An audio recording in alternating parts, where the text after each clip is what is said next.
Good morning. आज हम राजनीति विज्ञान के उत्तर व्यवहारवादी उपागम का अध्ययन करेंगे। 1960 के दशक की समाप्ति से पहले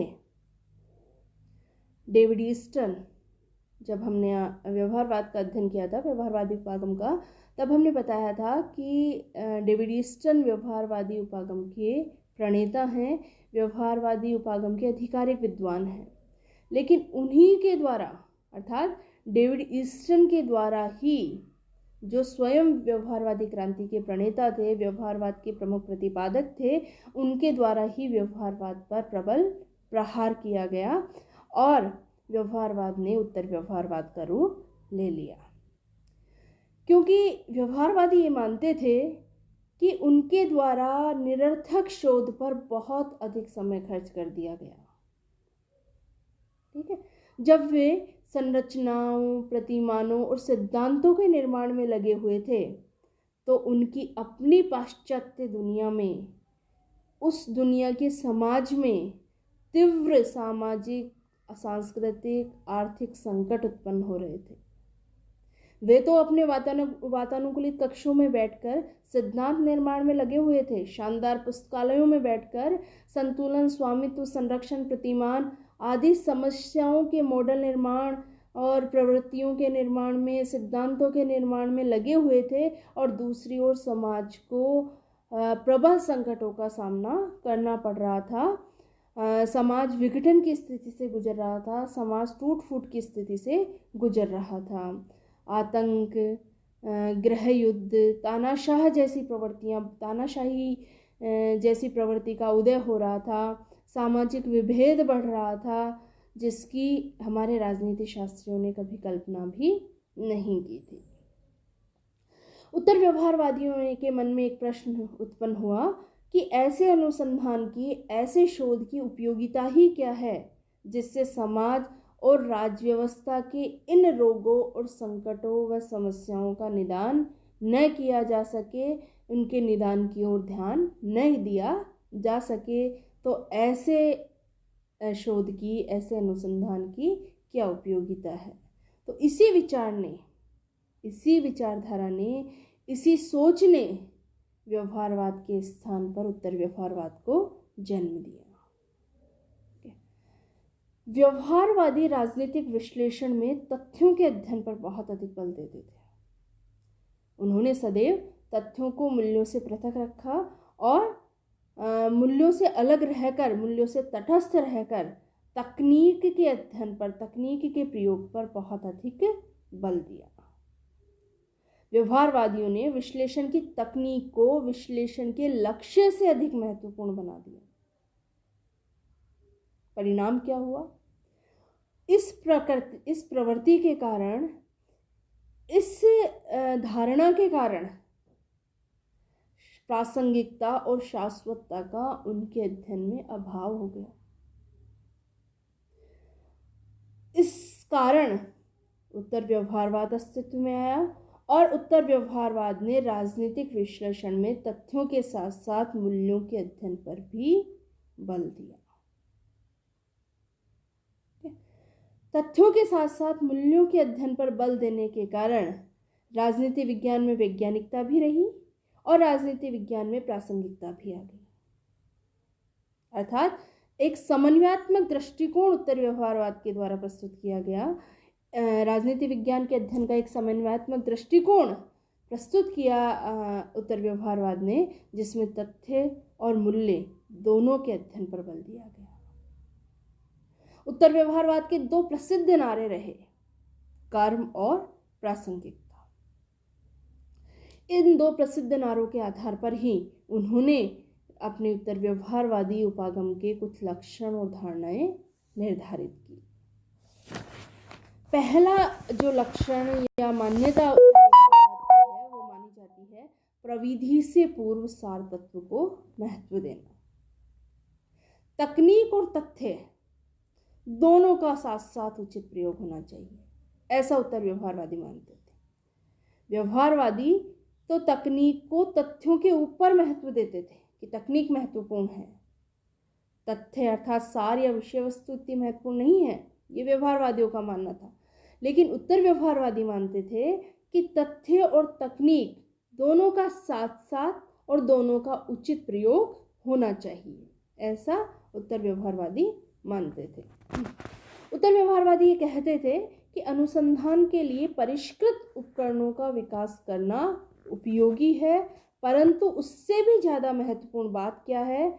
उद्देश्य, कि हम अपने अध्ययन में, हम अपने अनुसंधान में अच्छे से अच्छे साधनों का, परिष्कृत साधनों का, परिष्कृत उपकरणों का प्रयोग करें। ये बहुत अच्छी बात है, लेकिन उससे भी ज़्यादा महत्वपूर्ण बात है उद्देश्य, जिसके लिए उन उपकरणों का प्रयोग किया गया है। तो सार तत्व को, विषय वस्तु को, उद्देश्य को, इनको ज़्यादा महत्व देते थे उत्तर व्यवहारवादी, तकनीक की अपेक्षा। परिष्कृत उपकरण उनके लिए इतने महत्वपूर्ण नहीं थे, महत्वपूर्ण तो थे, लेकिन उनके ऊपर उद्देश्य महत्वपूर्ण था। ठीक है, तो इस आधार पर उत्तर व्यवहारवादियों ने ये कहा कि भले ही तकनीक को छोड़ दिया जाए, लेकिन प्रासंगिकता को नहीं छोड़ना चाहिए। ठीक है, कि समस्याओं के साथ प्रयोजनात्मक रूप से अपने शोध कार्य की प्रासंगिकता स्थापित होनी चाहिए। तथ्यों के साथ प्रयोजनात्मक रूप से अपने शोध कार्य की प्रासंगिकता स्थापित करना ही महत्वपूर्ण बात है, ऐसा उत्तर व्यवहारवादी मानते थे। और यदि इस कार्य में तकनीक बाधक है तो भले ही तकनीक को छोड़ दो, लेकिन प्रासंगिकता को नहीं छोड़ना है, ऐसा उत्तर व्यवहारवादियों का मत था, ऐसा उत्तर व्यवहारवादियों का मानना था। दूसरा जो उन्होंने लक्षण बताया वो है सामाजिक परिवर्तन पर बल। व्यवहारवादियों ने मतलब मामूली परिवर्तन का समर्थन किया और इसी कारण शायद वो रूढ़िवादी हो गए। इसी कारण व्यवहारवादी उपागम को रूढ़िवादिता ने घेर लिया, व्यवहारवादी उपागम रूढ़िवादी बन गया, क्योंकि कभी भी बहुत बड़े पैमाने पर परिवर्तन का व्यवहारवादियों ने समर्थन नहीं किया, केवल मामूली परिवर्तन की बात उन्होंने सदैव कही। लेकिन उत्तर व्यवहारवादियों ने इस व्यवहारवाद की रूढ़िवादिता का विरोध करके समाज में समयानुरूप परिवर्तन की बात को स्वीकारा, सामाजिक परिवर्तन पर बल दिया। तीसरा, समस्याओं के विश्वसनीय निदान की आवश्यकता। उत्तर व्यवहारवादी ये कहते थे कि ऐसे शोध की सार्थकता ही क्या है जिससे हम समाज को समस्याओं, संकटों से मुक्ति नहीं दिला सके।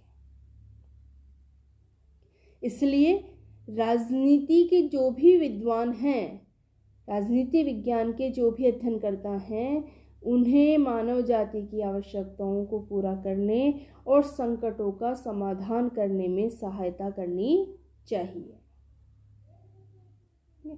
व्यवहारवादी युग में तो राजवैज्ञानिकों ने राजनीति की क्रूर यथार्थताओं से, कि क्या हो रहा है समाज में, क्या नहीं हो रहा, इससे अपना नाता पूरी तरह ही तोड़ लिया था, पूरी तरह वो इससे विमुख हो गए थे।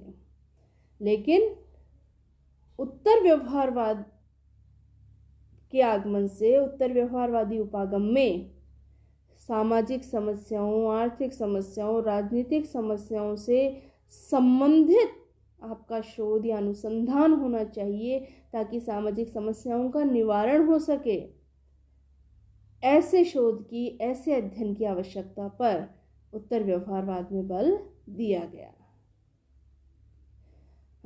उत्तर व्यवहारवादी उपागम जब अस्तित्व में आया और व्यवहारवाद का जब विनाश हो रहा था या व्यवहारवाद की जब प्रासंगिकता घट रही थी, उस समय अणुबम का भय भी बढ़ रहा था, बढ़ती हुई जनसंख्या थी विश्व की, दूषित वातावरण हो रहा था, राष्ट्रीय अंतर्राष्ट्रीय स्तर पर भयंकर गरीबी व्याप्त थी और एक और बहुत अधिक गरीबी थी तो दूसरी ओर विपुल संपन्नता भी थी।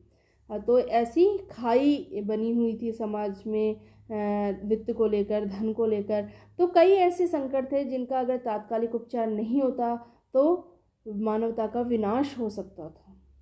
तो ऐसी स्थिति में राजनीति शास्त्र का औचित्य उसी स्थिति में सर्वमान्य होगा जबकि समाज में व्याप्त विषमताओं, संघर्षों, आकांक्षाओं और चिंताओं के उचित समाधान किए जाएं, ऐसा उत्तर व्यवहारवादियों का मानना था। कि राजनीति शास्त्र का औचित्य कब है? जब हम समाज की इन सारी समस्याओं का, इन सारे संकटों का उचित समाधान निकाल सके, तो ही राजनीति विज्ञान का, राजनीति शास्त्र का औचित्य है, ऐसा उत्तर व्यवहारवादियों का मानना था। मूल्यों की भूमिका, महत्वपूर्ण भूमिका। नैतिक मूल्यांकन के लिए मूल्यों की भूमिका को तो व्यवहारवादियों ने भी स्वीकारा। हाँ, उन्होंने अपने अध्ययनकर्ता के मूल्यों से उसे अलग रखने की बात जरूर कही, लेकिन महत्वपूर्ण भूमिका मूल्यों को देना, ये उत्तर व्यवहारवादियों की मान्यता थी। ठीक है, व्यवहारवादियों ने मूल्यों के महत्व को सर्वथा अस्वीकार न करते हुए भी राजनीति विज्ञान को विशुद्ध विज्ञान बनाने के चक्कर में बिल्कुल मूल्य निरपेक्ष बना दिया। मूल्यों को सर्वथा उपेक्षणीय मान लिया व्यवहारवाद ने। ऐसी स्थिति में राजनीति विज्ञान नीरस बन गया। ऐसी स्थिति में राजनीति विज्ञान प्रयोजनहीन बन गया, क्योंकि मूल्यों की आधारशिला पर ही ज्ञान की इमारत खड़ी की जा सकती है। यदि मूल्यों को ज्ञान का प्रेरक ना बनाया जाए, तो ज्ञान का गलत उद्देश्यों के लिए प्रयोग किया जाएगा। राजनीति में मूल्यों का बहुत अधिक महत्व है और वैज्ञानिकता के नाम पर राजनीतिक अध्ययन से मूल्यों को निकाला नहीं जा सकता, मूल्यों को हटाया नहीं जा सकता। अतः उत्तर व्यवहारवादियों ने इस बात को समझा और उन्होंने अपने अध्ययन में मूल्यों को महत्वपूर्ण भूमिका प्रदान की, ताकि ज्ञान का सही प्रयोजन के लिए प्रयोग किया जा सके। बुद्धिजीवियों की भूमिका। उत्तर व्यवहारवादियों ने राजनीति शास्त्रियों को यह याद दिलाया कि बुद्धिजीवी होने के नाते समाज के प्रति उनके उत्तरदायित्व हैं, उनकी भूमिका है। उन्हें उस उत्तरदायित्व और भूमिका का सही रूप में निर्वहन करना चाहिए। मानवीय मूल्यों के संरक्षण के लिए अधिक से अधिक प्रयत्नशील रहना चाहिए। जो शोध, जो अनुसंधान अध्ययनकर्ता कर रहा है, राजनीति शास्त्री कर रहा है, उससे यदि वह सामाजिक समस्याओं का समाधान कर पाएगा, तो वह अपने उत्तरदायित्व का भली प्रकार निर्वहन कर सकता है या करता हुआ माना जाएगा। ऐसा उत्तर व्यवहारवादियों का मानना था। कर्मनिष्ठ विज्ञान। कर्मनिष्ठ मतलब ज्ञान का क्रियात्मक होना आवश्यक है। ज्ञान का व्यवहारिक रूप से सार्थक होना आवश्यक है। और राजनीति विज्ञान का जो अध्ययन करता है, राजनीतिक विषयों का जो अध्ययन करता है, उसे समाज के पुनर्निर्माण के कार्य में अपने आप को लगा देना चाहिए, अपने आप को रत रखना चाहिए। ऐसा उत्तर व्यवहारवादियों का मानना है। अर्थात राजनीति विज्ञान क्या है? एक कर्मनिष्ठ विज्ञान है जिसका कार्य क्या है? समाज का पुनर्निर्माण करना। तभी उनका ज्ञान क्रियात्मक होगा, सार्थक होगा और प्रासंगिक होगा। व्यवसाय का राजनीतिकरण। जो भी हमारे बुद्धिजीवियों के संघ हैं, संगठन हैं, समुदाय हैं, विश्वविद्यालय हैं, इन सभी को मानव मूल्यों की रक्षार्थ संघर्ष के मैदान में आ जाना चाहिए। राजनीति शास्त्रियों को समाज में महत्वपूर्ण भूमिका अर्थात सकारात्मक भूमिका अदा करना चाहिए। इसलिए इन सभी के व्यवसाय का राजनीतिकरण होना अपरिहार्य है और वांछनीय है। धन्यवाद।